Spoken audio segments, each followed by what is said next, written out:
ప్రభుత్వంలో steel plant ప్రైవేటీకరణకు తాత్కాలిక బ్రేక్ పడింది. దీంతో తమకు మంచి రోజులు వచ్చాయని కార్మికులు ఊపిరి పీల్చుకున్నారు.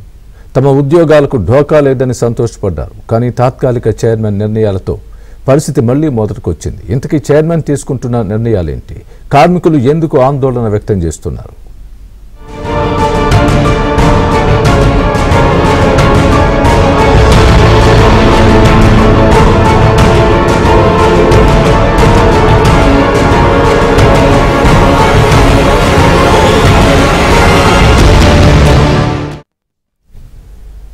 విశాఖ స్టీల్ ప్లాంట్ యాజమాన్యంపై ఉక్కు కార్మికులు ఆగ్రహం వ్యక్తం చేస్తున్నారు. తాత్కాలిక చైర్మన్ తీసుకుంటున్న నిర్ణయాలను తీవ్రంగా వ్యతిరేకిస్తున్నారు. ప్రైవేటీకరణ తప్పదేమోనని అనుమానాలు కూడా వ్యక్తం చేస్తున్నారు. మరి కార్మికుల ఆగ్రహానికి కారణమేంటి? స్టీల్ ప్లాంట్లో అసలేం జరుగుతోంది?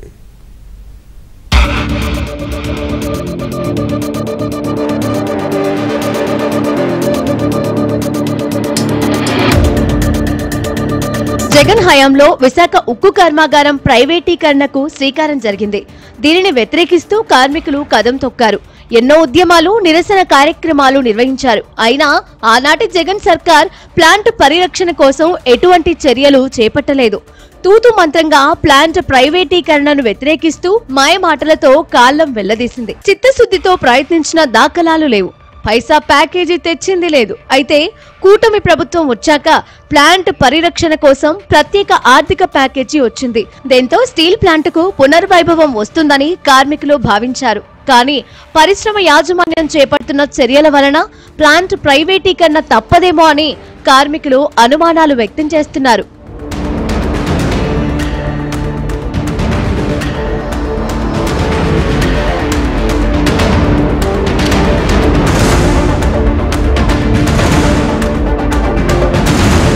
ఇప్పటికే ఎంతో మంది కార్మికులను తొలగించాలని, పదవి విరమణ చేసిన వారి స్థానంలో కొత్తగా ఎవరినీ నియమించలేదని కార్మికులు ఆరోపిస్తున్నారు.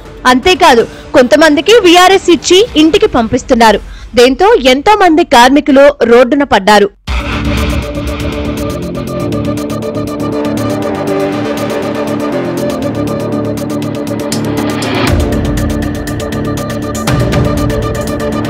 వైజాగ్ స్టీల్ ప్లాంట్ ప్రైవేటీకరణకు వ్యతిరేకంగా ఉద్యమం మొదలై నేటికి 5 సంవత్సరాలు కావస్తోందని ఏఐటీయూసీ విశాఖ జిల్లా ప్రధాన కార్యదర్శి అచ్యుతరావు అన్నారు.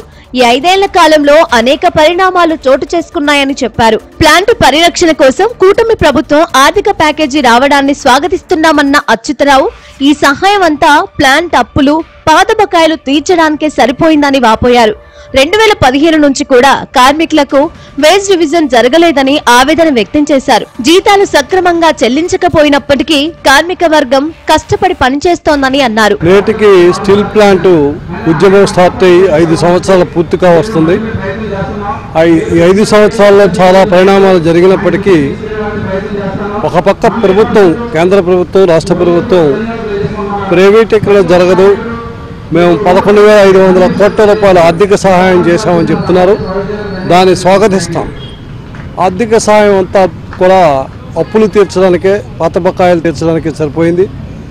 కార్మిక వర్గంకి 2015 నుండి వేజ్ రివిజన్ చేయవలసి ఉన్నా ఈ తరుణంలో కార్మిక వర్గం ఎక్కడ వేజ్ రివిజన్ చేయమని అడగట్లేదు.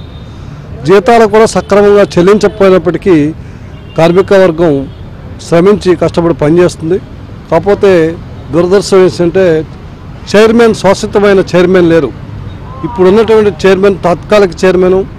ఆయన చేసుకున్న నిర్ణయాలు ప్రభుత్వం ఒక విధంగా సాయం చేస్తున్నా ఆయన చేసే చర్యల వల్ల స్టీల్ ప్లాంట్ మరింత నష్టాల ఊబిలోకి వెళ్ళే పరిస్థితి కనబడుతుంది.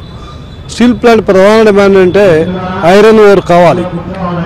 సొంత గనులు ఇవ్వలేనప్పుడు దాన్ని సైడ్లో కలిపితే సైలు విశాఖ స్టీల్ ప్లాంట్ RINL కలిస్తే ప్రపంచంలోనే అతిపెద్ద స్టీల్ కర్మాగారం అవుతుంది. వైజాగ్ స్టీల్ ప్లాంట్ ను ప్రైవేటీకరణ చేయమనే మాట ప్రధాని మోదీతో చెప్పించాలని కార్మిక సంఘ మహిళా నేత మణి డిమాండ్ చేస్తున్నారు. విశాఖ ఉక్కు కర్మాగారం ప్రైవేటీకరణ జరగదని కూటమి నేతలు చెబుతున్నట్లు కేంద్ర ప్రభుత్వం ఎందుకు ప్రకటించలేదని ప్రశ్నించారు. కార్మికులు పని చేయకపోవడం వల్లనే స్టీల్ ప్లాంట్ కు నష్టాలు వస్తున్నాయన్న వాదన సరికాదని అన్నారు. ప్లాంట్ కు నష్టాలు రావడానికి కారణం కార్మికులు కాదని, సొంత గనులు లేకపోవడం అని చెప్పారు.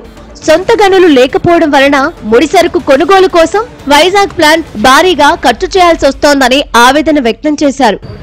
వైజాగ్ స్టీల్ ప్లాంట్ని ప్రైవేట్ పరం చెయ్యము అని చెప్తున్నారు, చాలా సంతోషం. కానీ అదే మాట మోడీ గారు ఎందుకు ప్రకటించరు, కేంద్ర ప్రభుత్వం ఎందుకు ప్రకటించదు అని ప్రశ్నిస్తున్నాం. రెండు, వైజాగ్ స్టీల్ ప్లాంట్లో కార్మికులు ఎవరు పని చెయ్యట్లేదు, అందువల్లే స్టీల్ ప్లాంట్కి నష్టం వస్తుంది అని చెప్తున్నారు. ఇది పచ్చి దుర్మార్గం. వైజాగ్ స్టీల్ ప్లాంట్కి నష్టాలు రావడానికి కారణం వైజాగ్ స్టీల్ ప్లాంట్కి సొంత గనులు లేకపోవడం. వైజాగ్ స్టీల్ ప్లాంట్కి సొంత గనులైనా ఇవ్వాలి, లేదా దాన్ని సేల్లో విలీనం చేయాలి. మిగతా వాళ్ళందరూ 1 టన్ను ముడి ఇనుప ఖనిజం కొనడానికి 500 నుంచి 1000 రూపాయలు ఖర్చు అయితే, మన వైజాగ్ స్టీల్ ప్లాంట్కి సొంత గనులు లేకపోవడం వల్ల అదే ముడి ఖనిజం కొనడానికి 4000 నుండి 5000 రూపాయలు ఖర్చు అవుతుంది.